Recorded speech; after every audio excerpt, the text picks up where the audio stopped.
Welcome to Novara Live. I'm Michael Walker. Later in the show, I'll be joined by Helena, aka No Justice MTG, and we do have a massive show for you tonight. Netanyahu is in Washington and due to address Congress. Later in the show, I'll speak live to Mehdi Hasan on Kamala Harris choosing to snub the event and how much we should read into that. At the end of the show, we'll discuss Elon Musk, who said one of his children who is trans is dead, despite them being very much alive. A really unpleasant interview, actually, which I think says a lot about the politics when it comes to this issue. First, though, the Labour left has been upended by Starmer's suspensions. 7 left-wing Labour MPs were last night suspended from the party after voting to abolish the 2-child benefit cap. The 7 are John McDonnell, Richard Bergen, Rebecca Long-Bailey, Imran Hussain, Ian Byrne, and Zarah Sultana, and Apsana Begum, who all voted for an SNP amendment to the King's speech. Begum is a survivor of domestic abuse from her ex-husband, who actually stood against her in the general election. She spoke to Sky News today and had this to say about the whipping operation around the vote. The whipping operation yesterday itself. Did they come to you? Did they call you? I was shocked in the way that I was treated, because that element of supporting me in being able to tackle the situation around my abusive ex-husband and domestic abuse was actually put into the context of the whipping operation itself. And that was shocking. Just and be clear what unacceptable. you're suggesting here. So they offered you support in bills that you may have around that particular issue if you voted with them? Yes. And that's an extraordinary bit of... And it's unacceptable. It's unacceptable. But that goes, that demonstrates, I think, the way in which that draconian stand was taken in regards to the scrapping of the 2-child limit. So Apsana Begum ignored those intimidation tactics and voted against the whip. But it seems like that strategy of threatening to suspend the whip from rebels may have put off far more Labour MPs from rebelling last night. But even if that's true, by suspending the whip on these 7 MPs, Starmer has only highlighted the row in the party over whether the 2-child benefit cap should be abolished. Now, the suspensions will last for at least 6 months, and it'll see these MPs join the block of 5 independent MPs voted into Parliament earlier this month. And the original 5 independents welcomed the newcomers with a letter saying this: "It is beyond disgraceful that you have been punished for voting to alleviate child poverty. The decision puts party before country and displays a shameful absence of moral leadership. As independent members of Parliament, we welcome more members in Parliament who are free to speak out against inequality and injustice without fear of repercussion from the party whip." The suspension of the 7 Labour MPs for voting against a benefit cap that affects hundreds of thousands of children appears to have shocked some in the parliamentary party. Speaking to Politico, one MP described, quote, "lots of very angry backbenchers." Nadia Whittome is one of the 42 Labour MPs who abstained on the amendment. She said this: "The government's approach to party discipline has been appalling. No MP should have lost the whip for their vote this evening, especially on a policy that almost everyone in Labour opposes. Our party has a huge majority. If it is to govern from a position of strength, it should be able to tolerate disagreement without making threats and employing the most severe punishments. This does not breed a healthy culture. If MPs are unable to stand up to the front bench when they think they're wrong, the government is more likely to make poor decisions." Asked about Starmer's mood following the rebellion, a spokesperson for the Prime Minister said, quote, "He's been focused, like the whole party, on delivering the change that the country voted for." It may be telling, though, that the government didn't put up a minister to defend the suspensions in the media today. And the decision is pretty indefensible. The benefit cap is the key driver of child poverty in the UK. That's according to research from Loughborough University. The Child Poverty Action Group says that dropping the cap would immediately lift 300,000 children out of poverty, and around 700,000 children would be moved into less deep poverty. But Keir Starmer's government says it's just too expensive, with the IFS suggesting a cost of around £3 billion a year. That's approximately 3% of the total budget for working age benefits. So not necessarily a lot of money in the grand scheme of things. The harsh punishment for the rebels meted out by the party whips may be more than just about cost, though. Byline Times reports that before last night's vote, sources close to Starmer had been briefing that facing down the rebels was, quote, a virility test for the new government. Earlier today, I spoke to one of those MPs who has been suspended. Zarah Sultana, you were suspended last night for voting against the government on the 2-child benefit cap. Were you surprised that that action was taken? I was surprised because I hadn't been contacted by anyone from the Whip's office. There was a lot of hearsay about what was going to happen, but no one actually spoke to me. And I received an email 30 minutes after the vote on the way home, and that's when I found out that the Whip had been withdrawn. Because I suppose there were reports in the day, weren't there, where people were saying sources are telling me that the Labour Whips are threatening to suspend people if they vote against the government. But you didn't get any such warning. A lot of stuff is often briefed out to the press before we find out, but I didn't receive any direct contact from anyone from the Whip's office at all. Upsana Begum, so one of your colleagues who also rebelled against the government and has also had the Whip suspended, she was discussing with Sky News today conversations that Whips had with her, trying to cajole her into sort of voting with the government. And she mentioned that sort of her experience of domestic violence had been brought up in those conversations. I suppose, are you aware of the kind of tactics the Whips have been using? Were any conversations had with you where they were trying to cajole you to vote with the government? No one tried to speak to me, let alone cajole me, but I saw some of those conversations happening around the chamber in our lobbies. In particular, reference to Upsana's situation, I think it's disgusting how her history of experiencing domestic violence and the way the party has treated her, which has been described as an extension of domestic violence that she experienced at the hands of her ex-husband. I think the way that has been used to get her to vote with the party whip has to be called out. I think it's unacceptable. And I saw some of that intimidating kind of tactics on the night.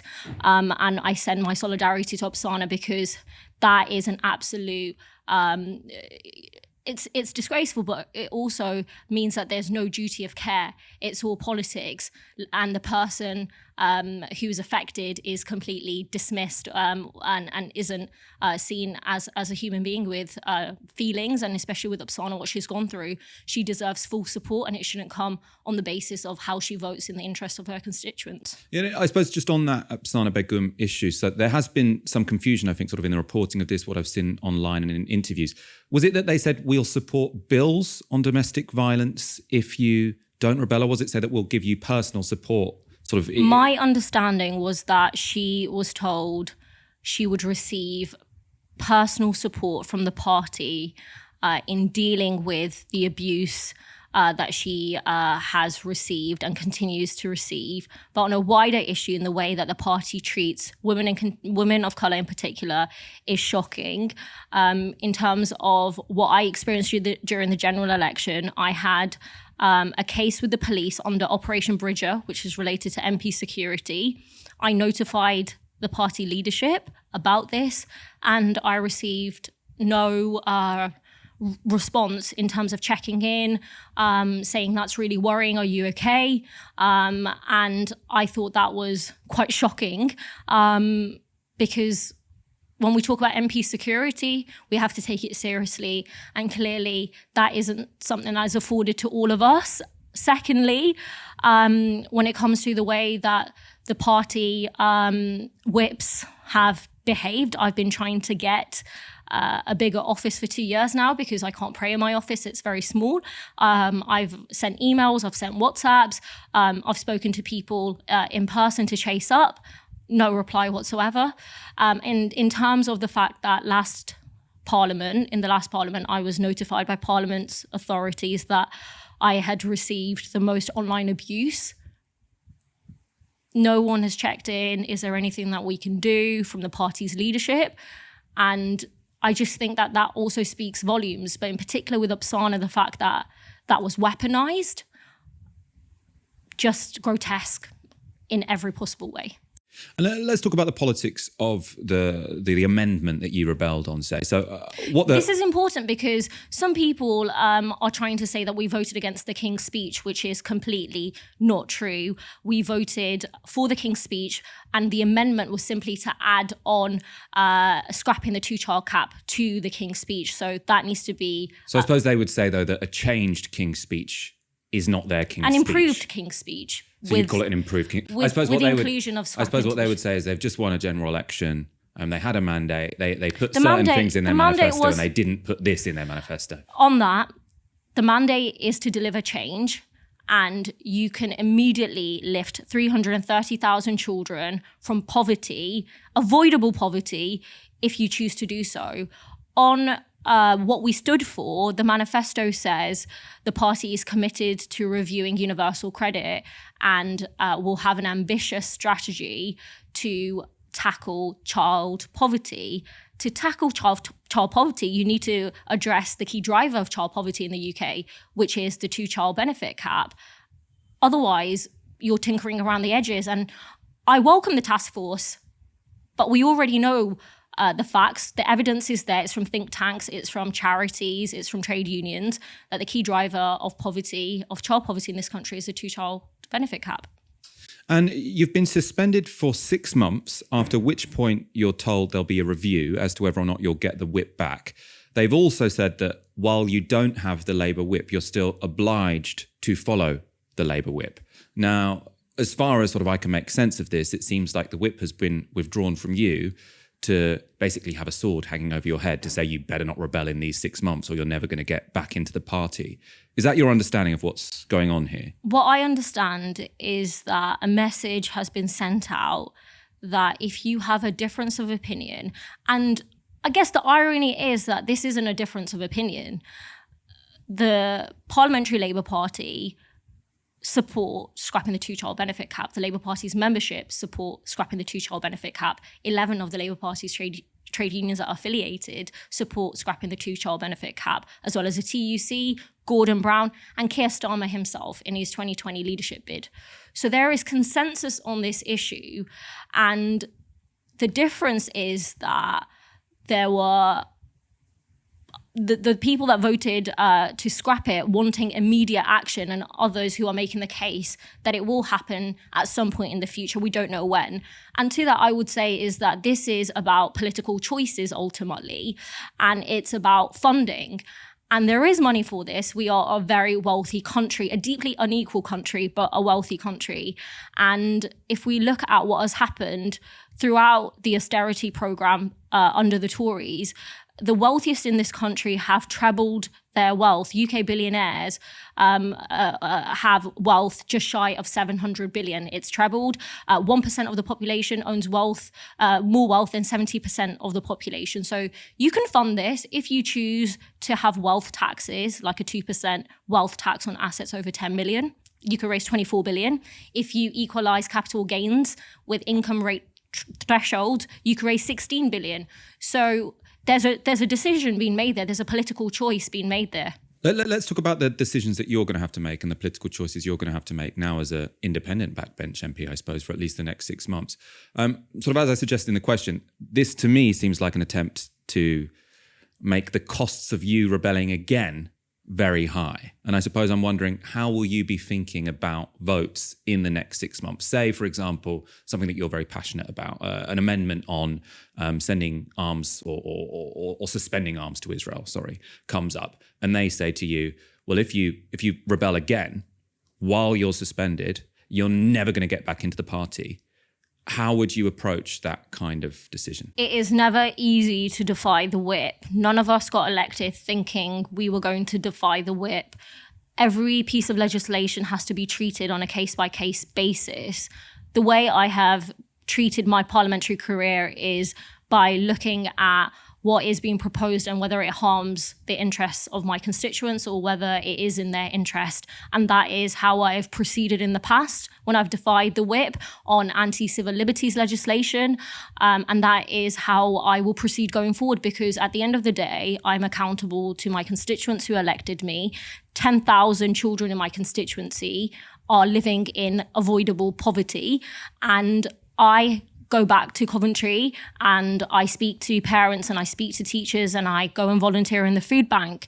And I take those experiences with me to Parliament, knowing that I have to do everything I can at every possible opportunity to stop this continuing, and especially child poverty, which shouldn't exist in this country. We are now a nation of food banks and poverty and low wages. And I think as a socialist, it is my priority to transform society and shift wealth and power from the many to the few.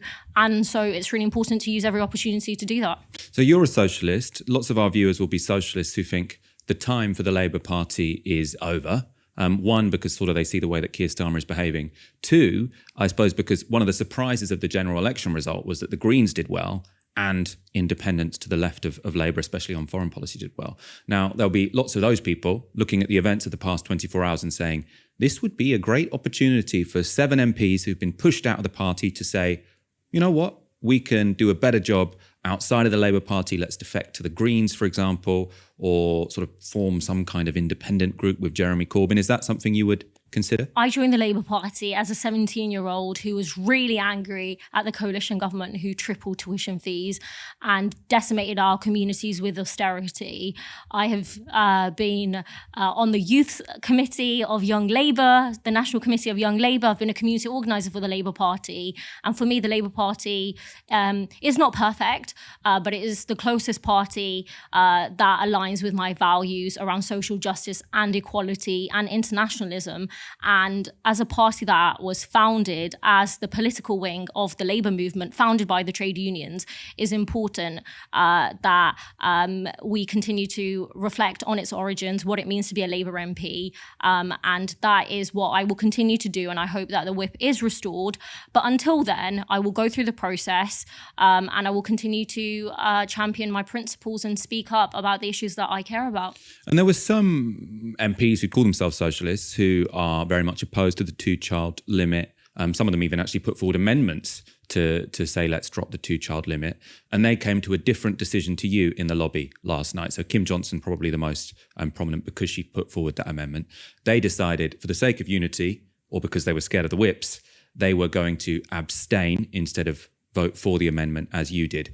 Do you have a message for MPs? Well, loads of like my colleagues made different decisions and they were all made after serious thinking, and I know how difficult it was for me to decide, but I know that the issue of child poverty is serious and deserves to be supported by MPs.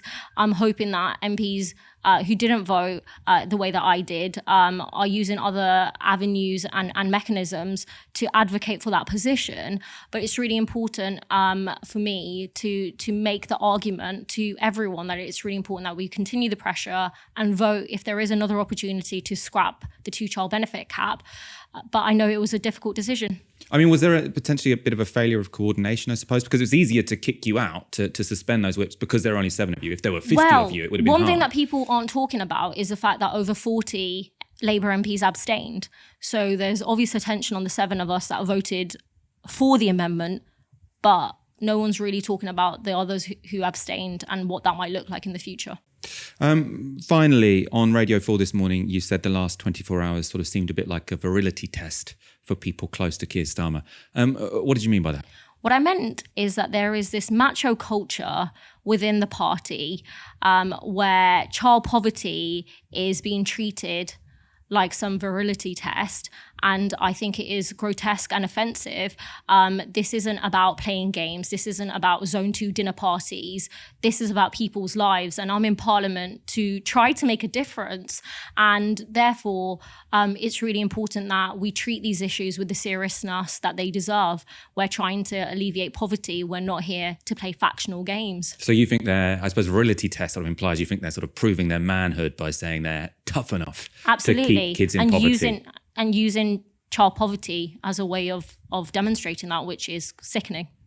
The ICC chief prosecutor may have requested an arrest warrant against Benjamin Netanyahu, but the Israeli prime minister is still being welcomed in Washington. Netanyahu, whose war on Gaza has killed over 13,000 children, will shortly deliver a speech to both houses of Congress. His visit has, though, been met with demonstrations, including the occupation of a building in the Capitol complex by pro-Palestinian protesters. Many of them were Jewish and wearing T-shirts saying, "Jews say stop arming Israel." But within the chamber, Netanyahu will expect rapturous applause from both Republicans and Democrats. There will, though, be one notable absence. Kamala Harris, the Democrats' new presumptive nominee for president, won't preside over the speech.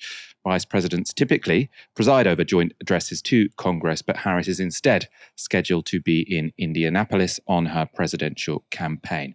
To discuss Netanyahu's trip to Washington, I'm joined by Mehdi Hasan, editor-in-chief and CEO at Zateo News. Thank you so much for joining us again, Mehdi. I suppose to set us off, for a UK audience, why has this leader, under investigation by the ICC, been invited to speak to both houses of Congress? It's sort of considered to be quite the honour. How did this happen? Well, it's not really Michael, thanks for having me. It's not really the honor anymore for Netanyahu. The guy's a regular guest at Congress. He's been there several times before. He gets a lot of invites. I believe he's been invited more times than most other leaders. I can't remember the number off the top of my head, but he's been here a few times before. The short answer to your question is it's a partisan political play by the Republican Party. He was invited by Republican Speaker Mike Johnson to address both houses of Congress. Interesting is that Chuck Schumer, the Democratic majority leader in the Senate, co-signed onto the invite, as did Hakeem Jeffries, the Democratic leader in the House. They didn't really have to. And Schumer's actually on record saying that Netanyahu's an obstacle to peace and he should go. So you've got this weird situation today where Chuck Schumer will be doing photo ops with a guy who he's publicly attacked and said shouldn't be Prime Minister of Israel. That's the bizarro world of American politics and Middle East politics right now. But look, the Republicans wanted him to come. They've tried to make Israel into a wedge issue, say, hey, look, we support Israel. And that means we're not anti-Semitic. Democrats are really bad for the Jews. And all this nonsense right-wing propaganda. And, you know, a lot of Democrats are boycotting today. We'll see if it's a record number. The last time he came and spoke, when he spoke on the Iran nuclear deal and undermined Obama, he's undermined Democratic presidents before standing in the United States Congress. And a lot of Democrats boycotted then, but way more are going to boycott today. In fact, Nancy Pelosi, Michael, is not showing up today. It's not just a bunch of lefties not showing up today. Nancy Pelosi, former speaker, long-standing ally of Israel, cannot stand Netanyahu, is not showing up. Kamala Harris has found a way to get out of having to sit behind him on the podium, which is a smart move for her, the new Democratic presumptive presidential nominee. And then you've got a bunch of lefties, the squad's not going. Bernie Sanders, who of course is Jewish, is also not attending. And not just Bernie Sanders, other senators like Jeff Merkley, Peter Welch of Vermont, they're saying, we're not going. This guy should, Joaquin Castro, who's a very influential Democrat in the House, he's just put out a statement saying Netanyahu should be in front of an international, not Congress. You never heard stuff like that before in Washington, D.C. from members of Congress. So things are changing. How much should we read into the decision of Kamala Harris not to be there presiding over this, which would mean she'd be sort of one of those two people sitting behind him? So it would be quite a statement to be there. How much should we read into her not being there? Does this suggest she might be tougher on Netanyahu and the Israeli government if she were to replace Joe Biden as president? That is the $64,000 question, Michael. A lot of us have been asking, can Kamala Harris be better on Biden? Will be better on Gaza than Biden? Will Kamala Harris be better on Gaza than Biden? And look, I'm of the school of thought that says she will be, only because the bar is so low. Biden has been truly atrocious, not just in policy terms, but in rhetorical terms. He hasn't been able to show basic empathy for the Palestinians as a people in a way that Kamala Harris has. She's spoken out quite eloquently and passionately about the humanitarian nightmare in Gaza. Obviously, that nightmare is caused by her administration, so that's a problem.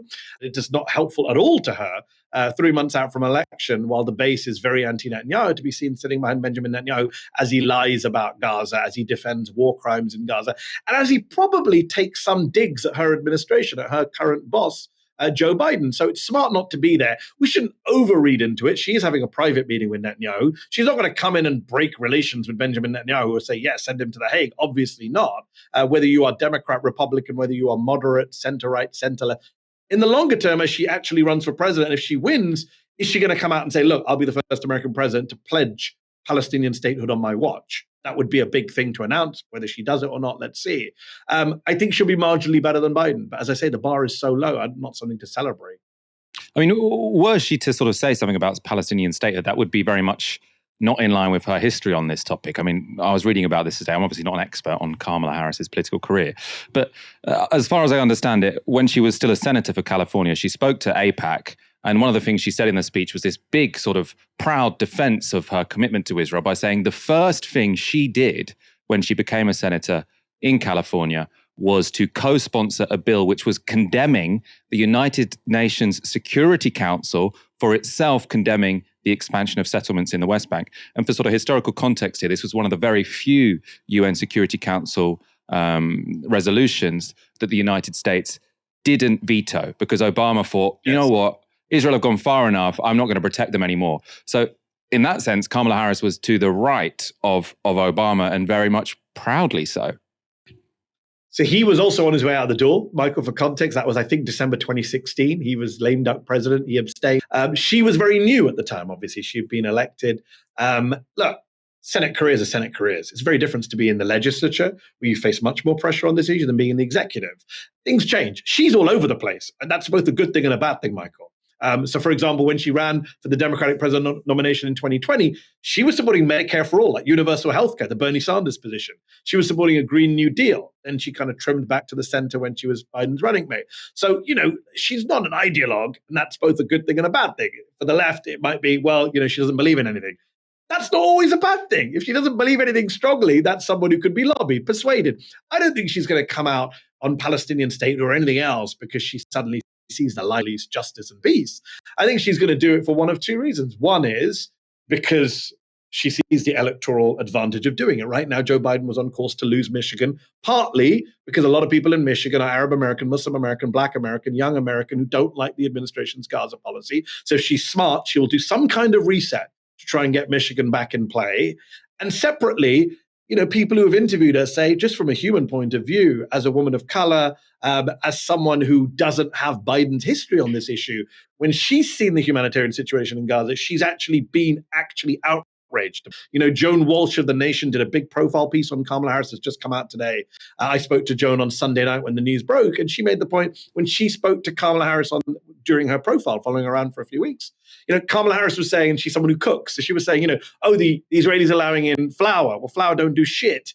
That was the phrase she used, without clean water. What are we doing about clean water? So there's just some basic humanitarian stuff that we hope engage in that Joe Biden has not bothered to engage in. And I suppose I can see why, with all due respect, everyone wants Kamala Harris to beat Donald Trump, or most people who are sort of vaguely to the left want Kamala Harris to beat Donald Trump. Yes. And it seems to me that this has sort of led lots of people to say, well, we might as well then give her the benefit of the doubt. And lots of things which were once seen as flaws of Kamala Harris are now being sort of portrayed as sort of positives. So obviously she completely tanked in the primaries back in 2020 because she clearly stood before a vote was cast. Well, because she so clearly stood for nothing. And I suppose while I can understand why there is this enthusiasm, right? If you want someone to win the presidency, you might as well just, go all in instead of sort of saying, oh, she's crap, but we'll still vote for her. But I mean, should we also allow a bit more space for sort of realism about this person who doesn't seem to stand for anything? When she gets into the White House, is it really going to be the left she's listening to, or is it going to be Wall Street? Oh, 100%. And I just shared a piece. I'm one of these people saying she'll be better than Biden on Gaza, but I also just shared a piece from Politico today, which suggests she won't be. She'll be awful on Gaza. No one knows until let's see what she does. We can only read the kind of runes of what's out there. And what's out there so far is better than Biden. Again, low bar, Michael. I keep adding the caveat. Better than Biden. Yes, low bar Biden. But look, the timeline matters too, right, Michael? We are end of July. I wish we were having this conversation a year ago. I wish we could, quote unquote, vet these candidates better and go through, have an actual debate and get Kamala Harris's views in long policy interviews. We are where we are, right? You call it a coronation, call it a kind of replacement. She has taken the candidacy. She's actually done it super efficiently. I was one of the people who was saying Biden should step aside, Kamala should take over. I wrote that early July for The Guardian, got attacked for it by lots of Biden loyalists. What's funny is how everyone has just got behind her. We were told there would be a civil war, there would be a broken convention, Democrats would be annoyed. Biden, no, it actually happened very smoothly on a Sunday afternoon. Ruined my weekend because I had to work all weekend, but it was super smooth, right? He came out, he said he's quitting the race. 20 minutes later, he put out a tweet endorsing Kamala. The Clintons came out straight away. And then a bunch of senators, House members, governors all fell in line. She raised $81 million in 24 hours, more than any politician in American history has raised in 24 hours. 30,000 people signed up to knock on doors for the Democrats on day one. That is not something to be kind of, sneered at, dismissed. That's pretty huge at a time when Biden was just crashing in the polls. There was no energy or enthusiasm. Trump had all the momentum. And now Trump is shitting his pants, saying he won't debate her unless it's on Fox, coming up with stupid nicknames that don't stick, like Laughing Kamala, which make her sound cool. The Republicans are all over the place. So, yeah, as someone who's anti-fascist and anti-Trump, I'm quite amused to see how they're melting down in the face of a younger, more eloquent, more energetic candidate. Again, the bar is so low.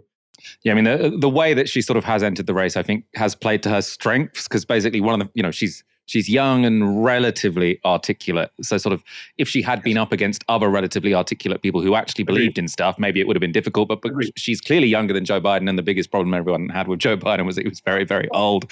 Michael, this is what I keep saying. Like, you and I, we get paid to talk about this stuff. It's actually not that complicated. Millions of Americans told pollsters again and again for months, we don't like these two guys. We don't want these two guys on the ticket. We don't want Trump Biden the sequel. Anyone but these two.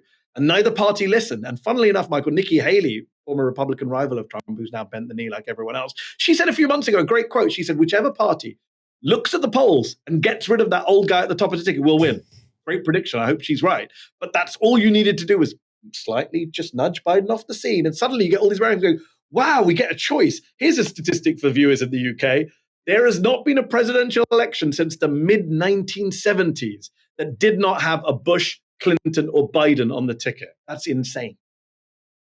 Yeah, hopefully, I mean, in 4 years' time, we could be sort of saying the same thing, but just adding Trump to it, and then you can sort of just make it longer and longer and longer. Final question. So when Joe Biden was the candidate and before the debate, so obviously after that disastrous debate, just everything turned to his age and will he drop out? Before that, the big concern of Democratic strategists seemed to be that sort of the election campaign would be derailed by Palestine protesters turning up at various Biden speeches and sort of calling him Genocide Joe or changing the conversation to being about Gaza. Do you think that with Harris as the nominee, that's still going to be happening? Or do you think sort of people will give her the benefit of the doubt because she has some distance from the policy decisions of the White House over the past year? It's a great question. I think we'll wait and see what happens in Chicago at the Democratic National Convention. There were huge protests planned. I still think you'll get protests. There are people who say she's as tainted by it as anyone else. It's the Biden-Harris administration. She's the vice president in the same government that sold all these weapons. But interestingly, Americans are actually a very forgiving bunch, quite an amnesiac bunch. And if you look at the polling on the economy, for example, there's polling out this week, Michael, that shows that Americans don't blame her for inflation, which is hilarious because that was a big, more than his age. The thing that actually hurt Biden early on was the inflation issue last year, which was pinned solely around his neck. But it's interesting not being pinned around Kamala Harris's neck. So I wonder on Gaza whether there is that sense of, well, she's someone new and different. I've spoken to folks of the uncommitted movement, Michael. These are people who voted uncommitted in the primaries, not for Biden Democrats, who said, look, we're holding back our support until we see a change of policy on Gaza. They're saying to me, look, we're willing to give it the benefit of that, but we need to see policy change. Rhetoric is not enough. We will still be lobbying for an arms embargo at the DNC. But look, the personal hatred for Joe Biden from people who care strongly about Gaza, that has been dealt with in a way. Like, it was Genocide Joe, right? It wasn't Genocide Democrats. It was Abandon Biden was the campaign in Michigan, not Abandon Democrats. So a lot of it was centered, rightly or wrongly, around the figure, the person of the president. And by moving him off the scene, Democrats do get a chance, at least, what's the phrase, permission to be heard again on this issue. What she does with it, well, let's see. That's interesting. So the campaigning might become more about policy than people, which is probably helpful to some degree. Mehdi Hasan, thank you so much for joining me this evening. Always a pleasure to have you on the show. Always great to be here, Michael. Thanks. That was Mehdi Hasan speaking to me, CEO of Zeteo Media, another great independent media platform. But if you want to support this one, go to novaramedia.com/support. We really do appreciate it. Two people-powered media organizations. Joining me now for the rest of the show is Helena. Helena, how's it going? I was actually really ill this week up until today, but I'm feeling a lot better right now. Well, I'm glad it's cleared up in time for this show. Keir Starmer suspending 7 Labour MPs from the parliamentary party in one go is a pretty bold move. So you'd think the Prime Minister would be keen to have a minister explain to the electorate why he took such drastic action. Well, think again. Now, we normally would have had an interview with a government minister by now. And in fact, I was prepping, the team were helping me prep for Yvette Cooper, MP for Pontefract. Yeah, indeed, and we're trying to get to the reason why Yvette Cooper, I think I Home can Secretary, guess. is not here. What do you make of the Home Secretary running for the hills this morning and not wanting to explain to us why 7 MPs have had the whip removed from them for now? Well, exactly as you guys were discussing earlier, I think it seems on given the news flow, and they've given you no explanation, that is exactly what's happening, running for the hills. And I don't think that sends out a particularly strong message. And it's also, as we know, better than most in this business and the breakfast show, it leaves you hanging without much else to do instead. So it's rather disrespectful on top of that. And again, 3 weeks into the new government, if you're sending a message loud and clear to your own MPs by suspending the whip, you've got to back that message up the following day. Obviously, a very serious issue, but it was quite entertaining, I thought, actually, to see those Sky Highs. So the real crime here is we've now got nothing to talk about for 10 minutes because we hadn't prepared to have this gap in the show. No government minister has gone on air to back up Starmer's suspensions so far, I think, on any of the channels. Instead, we got Has-Been speaking to Radio 4 today. Former MP Jonathan Ashworth defended Starmer's decision. The removal of the whip is meant to be a more of a new, and has been historically, could be changing. And that's what I'm trying to monitor here. What's regular, what's normal, and what we're to see of this government moving forward if we get to know it. It's meant to be more of a nuclear option. But these decisions are made in a particular context. And the context we're in at the moment is 3 weeks or so since a general election when the first King's speech, the first Labour King's speech was put forward, based on a manifesto that was put to the British people and endorsed by the British people in that general election. And to not defend the King's speech in the voting lobbies, the first Labour King's speech for 14 years, is why this decision has been taken. Whipping decisions are taken in the context, and that is the context of this whipping decision. So you think this isn't anything to be criticised? It's not a new way of doing politics, and it's not something that it should concern anyone? I don't think any of us should be surprised. Now, Ashworth is simply wrong about this. This was a surprising move, possibly indicating a new and much harsher approach to whipping in the Parliamentary Labour Party. Previous Labour governments have faced down much larger and more significant rebellions without suspending anyone. In 1997, Tony Blair faced a revolt when 47 Labour MPs voted against a bill to cut benefits for single-parent families. Just 6 months into his first government, no one lost the whip. 6 years later, 121 MPs revolted over the Iraq War. Again, no one lost the whip. Now, neither of those were rebellions against a king's or queen's speech, but there are precedents there too. In 2004, 3 Labour MPs voted in favour of a Lib Dem amendment to Labour's legislative agenda, calling for checks on the government's power to take us to war. None of them lost the whip. And in 1945, Clement Attlee's King's Speech faced a rebellion by 45 Labour MPs who voted to amend one of the most socially transformative legislative agendas in British history. None of them were suspended either. In fact, the only real precedent for Starmer's actions appears to be those of a recent Tory leader. In 2019, Boris Johnson withdrew the whip from 21 Tory MPs for rebelling over Brexit, blocking many of them from standing in the election later that year. So I think we can safely say this is a new and more authoritarian move from Starmer's Labour Party. Yet some Labour figures are insisting on defending it. This was Emily Thornberry on Politics Live. What does it say about Keir Starmer's leadership, just pretty well a week in since Parliament's returned, about suspending these 7 MPs? Let me just start by saying nobody in the Labour Party likes the 2-child benefit cap. I mean, we really don't. I was one of 3 children, and we were brought up on benefits. My parents had their children before my father left, so my mother had no idea she was going to have a 3rd child in poverty. Yeah, I don't want there to be a 2-child cap. I absolutely don't. I'm Labour. It comes from my heart. I don't want this.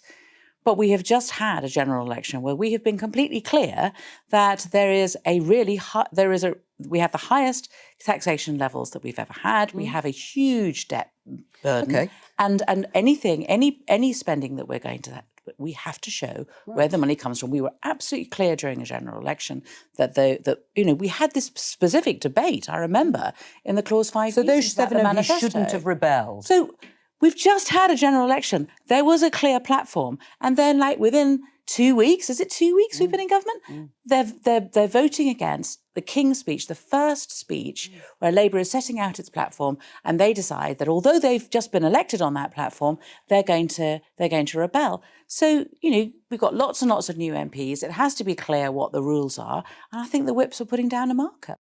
It's a little bit sad, that, really. Emily Thornberry has obviously shown a lot of loyalty to Keir Starmer over the past few months. She went on air and defended his statement that it was perfectly reasonable and within international law for Israel to cut off food and water to Gaza. She then was left out of his government. So she was Shadow Attorney General for a very long time.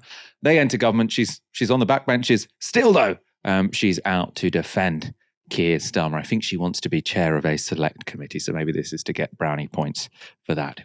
Greater Manchester Mayor Andy Burnham has also jumped to Starmer's defence. Interestingly, he himself was a victim of a Labour whipping operation in 2015. The real thing that scuppered his leadership ambitions was a vote whipped by the Labour leadership that they should abstain on the benefit cap, which became completely totemic. So we'll have to wait and see if this vote becomes as totemic as that one did. Helena, what have you made of sort of the media commentary and Labour's defences of suspending these 7 MPs? Amusingly, I actually called into LBC to speak to Jonathan Ashworth about this very issue. I don't think that when we spoke, his defence of the actions of Starmer and his administration were in any way a good defence of what they did, but you have to listen to that yourself. But what I think it really does show, one thing it definitely shows is, remember 2 years ago, over the last 2 years, there's a lot of discussion over the authoritarianism they were engaging in terms of how they selected candidates for this election. And of course, really and truly, the metric they were using for getting rid of some candidates from shortlists was that they wanted to ensure that they had party loyalty, 100% loyalty to their leadership from anyone that was selected. There are plenty of people who were given positions to be able to be MPs during the last round of selections who were significantly to the left of the current Labour leadership on policy. People like Miatta Farnborough or Jeevan Sander from the New Economics Foundation are definitely more economically left-wing than anything that Pat McFadden would allow to be Labour Party policy. But they've been allowed to put in essentially because they are loyal to the leadership. That was the metric, because they didn't want these things to happen. It's not what any leader really wants to happen, is to have to deal with rebellions and then to continue that authoritarianism through to then make the entire talk of the media being whether or not this was the right thing to do, rather than discussing the enormous mandate they have to put through this King's speech, for example. Because really and truly, it doesn't make any sense to me. You have a giant majority, a tiny handful rebel over it. Who cares? Blair certainly didn't care. He knew that the left had essentially were completely neutered by his huge majority and the Blair's babes who'd been elected at the time. So he didn't need to do this performative flagellation game of the left wing of the party, which shows you really just kind of like spiteful and kind of pathetic the kind of Labour leadership are over these issues. But it also signals as well it was deliberately being done on this issue to signal this idea of the changed Labour Party. Now, when they talked about the changed Labour Party, the strategists in Keir Starmer's team, they really wanted to change the perception of the Labour Party rather than being the party of the left of politics to being the de facto governing party of the UK, something that had always kind of been the reserve of the Conservative Party. They wanted, in the wake of what happened to the Tories, to change that round, to say, no, we're the party of the British people. We're going to be the ones who are mostly in power. Sometimes we might lose, but we want to take that role away from the Conservatives. And having left-wingers in the party who are, a bit more firebrand, slightly out of step with the median voters' opinions on issues such as the two-child benefit cap, that gets in the way of whether or not that you can have this perception. It's very similar, actually, to the Australian Labour Party. Now, in the ALP, they will always remove and suspend anybody who ever votes against the government, ever, on any issue whatsoever. You have to vote with the party or you get your whip suspended. You get removed from the party completely. This just happened very recently. A senator in Australia called Fatima Payman was removed from the party from her position as sitting as a Labour senator indefinitely over one single crossing of the floor to join the Greens to vote to recognise Palestine. And that's the very kind of dictatorial way in which that they do things over there. And it's clearly something that the Labour Party here want to emulate to be able to have this new vision of the governing party. The broad church is over. What will be interesting, though, is the media haven't touched this, but I think you touched on this with Zarah slightly as well, is that what this does open them up to is a lot of electoral consequences. There are plenty of people in Labour heartland seats where they have giant safe seat majorities before 2024 that are now slightly more in favour because, of course, especially the poorest in society, the ones who really do need an increase in welfare payments and have themselves lifted out of poverty, those were all of the communities where Labour lost support at this election, sometimes drastically so. And now previous safe seats are going to be competitive seats at the next election for the Green Party. And if they are not just abandoning this policy, but performatively being draconian in terms of how they deal with internal party matters, overlooking like they are being all bad on these policies, that's going to filter through to the public to say, well, hang on a minute, if I'm from these poor communities, Labour doesn't speak for me anymore. It doesn't speak for them anymore, and they will look for alternatives, and therefore plenty of MPs could be at risk of losing their seats if this becomes a way in which that Labour will govern over the course of time. And I think Labour probably have factored that into how they are looking towards their continual time in government. I suppose on this particular issue, I would assume that the Labour Party, because it's become so totemic, I think they probably will get rid of the cap relatively soon, potentially even sort of at the next budget. Obviously, we'll have to wait and see. But I would assume that they would then be thinking, this is not going to be a big issue at the next general election because we will have got rid of it, 3 years previously by the time we're at the next general election, or 4 years previously. And so this was an attempt to say, it's our way or the highway. We've got a plan. You get on board with the plan or you're out. I mean, I think it's incredibly authoritarian and I think it's unnecessary. I think previous prime ministers haven't done it and they didn't need to do it. And it seems bitter and vindictive. But on this particular issue, I suppose electorally, Keir Starmer probably feels sort of relatively secure because I think they do have a plan to get rid of this cap. I mean, how would you respond to that? I mean, I think that that may be so. They may say that if they do get 2.5% growth or whatever, when they've got extra money coming into the treasury in terms of receipts because of economic growth, they may say later on, oh, well, now we've shown we can be fiscally credible, but now we'll remove the cap. But the point really is that they wouldn't have thought. I think the consequence is going to come from the action of being authoritarian to those who voted for the amendment. If they just voted for the amendment and it wasn't a big deal because they'd not made it a big deal because they were still feeling spiteful of what happened to Andy Burnham in 2015 potentially, then it would have the amendment would have failed. Nobody would have paid attention, would have completely forgotten, and then they can move on to 6, 12, 18 months' time if they do want to remove the cap. And then suddenly they can say, look, we speak for these communities again. But by essentially taking these MPs to task and making it essentially the subject matter that everybody's talking about, it's not going to be forgotten. They're going to have independent MPs sitting on the benches for 6 months. That's a long time. And that's going to be clear for everybody who watches footage in the Commons. They're going to be not around with the Labour Party anymore, which is essentially going to be a way in which that everyone will see optically that they are no longer a part of that party. It will make people think back specifically to this moment where the Labour Party thought, no, the line that we're drawing is whether or not that we lift children out of poverty or not. Like, that's the line we're going to draw over whether or not we remove the whip for things. But again, which is completely out of kilter with the way in which whip withdrawals have been done in the past. There are plenty of MPs who I think have done some pretty awful stuff on the Labour benches at the moment. I'm not going to name any names, but I think people know the kind of people I'm referring to here, who've had the whip restored to them after they've done horrendous things that really do damage the party in a way that this clearly does not do. And that's something people will remember. Elon Musk has become one of the leading figures in the right-wing attack on trans rights. And speaking to Jordan Peterson, he explained why. It happened to one of my older boys, where I was essentially tricked into signing documents for one of my older boys, Xavier. This is before I had really any understanding of what was going on, and we had COVID going on, and so there was a lot of confusion. I was tricked into doing this, and it wasn't explained to me that puberty blockers are actually just sterilization drugs.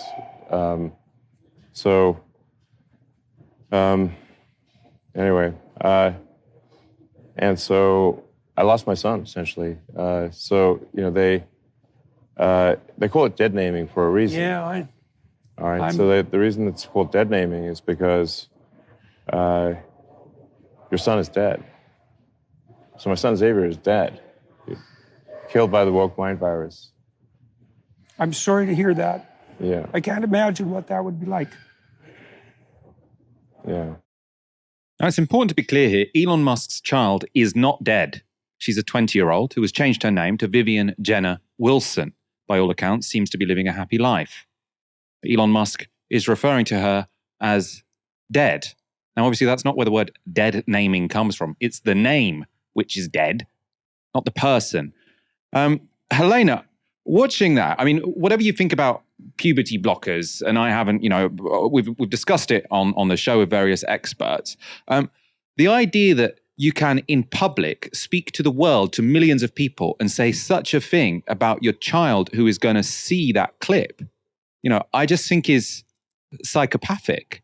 I just think it shows such a, you're such a terrible parent, I think, if you go on, because of a decision your child has made, you refer to them as dead. It is just beyond belief that someone would think that is a reasonable thing to say in public.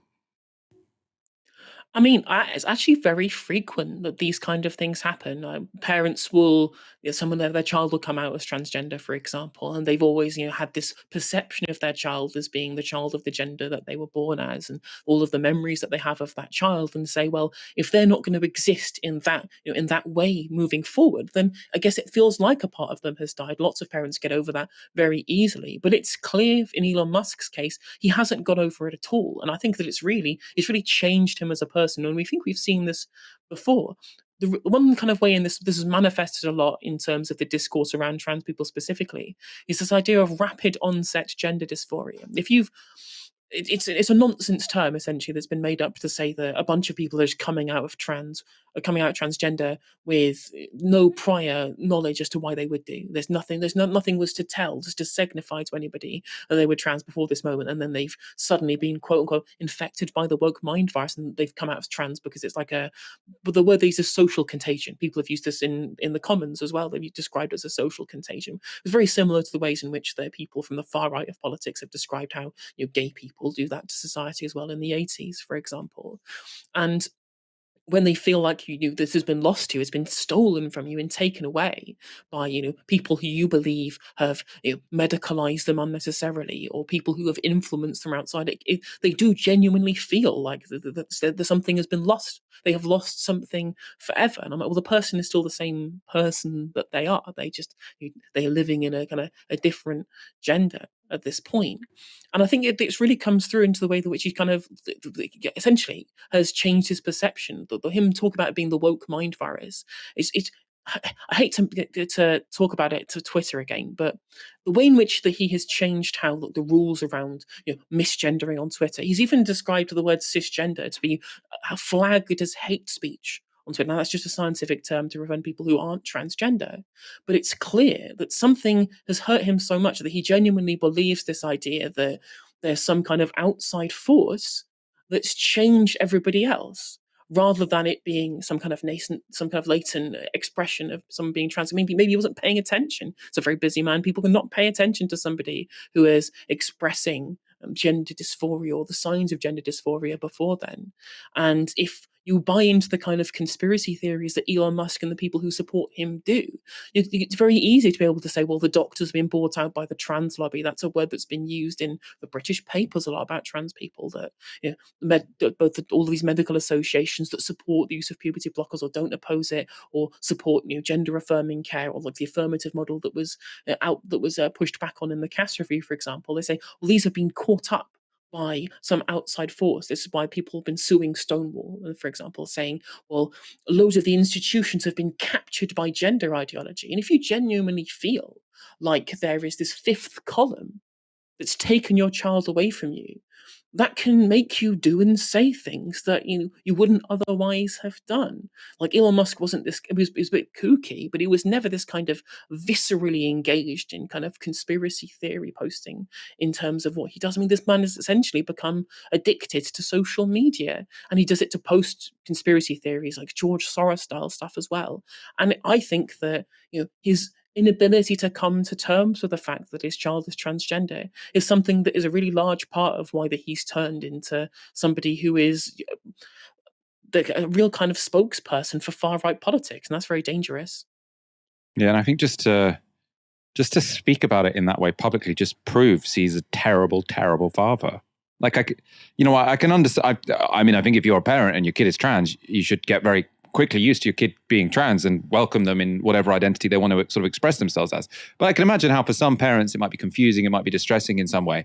To go on a podcast to millions of people and say that your child has been killed by the woke mind virus and that they're now dead, I just think is whatever your reading of the evidence when it comes to people transitioning when they're young, that's just a despicable, disgusting thing to do. And I think it speaks sort of to how extreme and kind of anti-human some of these people are. It's just, I found it just so grotesque, a sort of comment in an interview from Elon Musk. And I did find that quite instructive, really.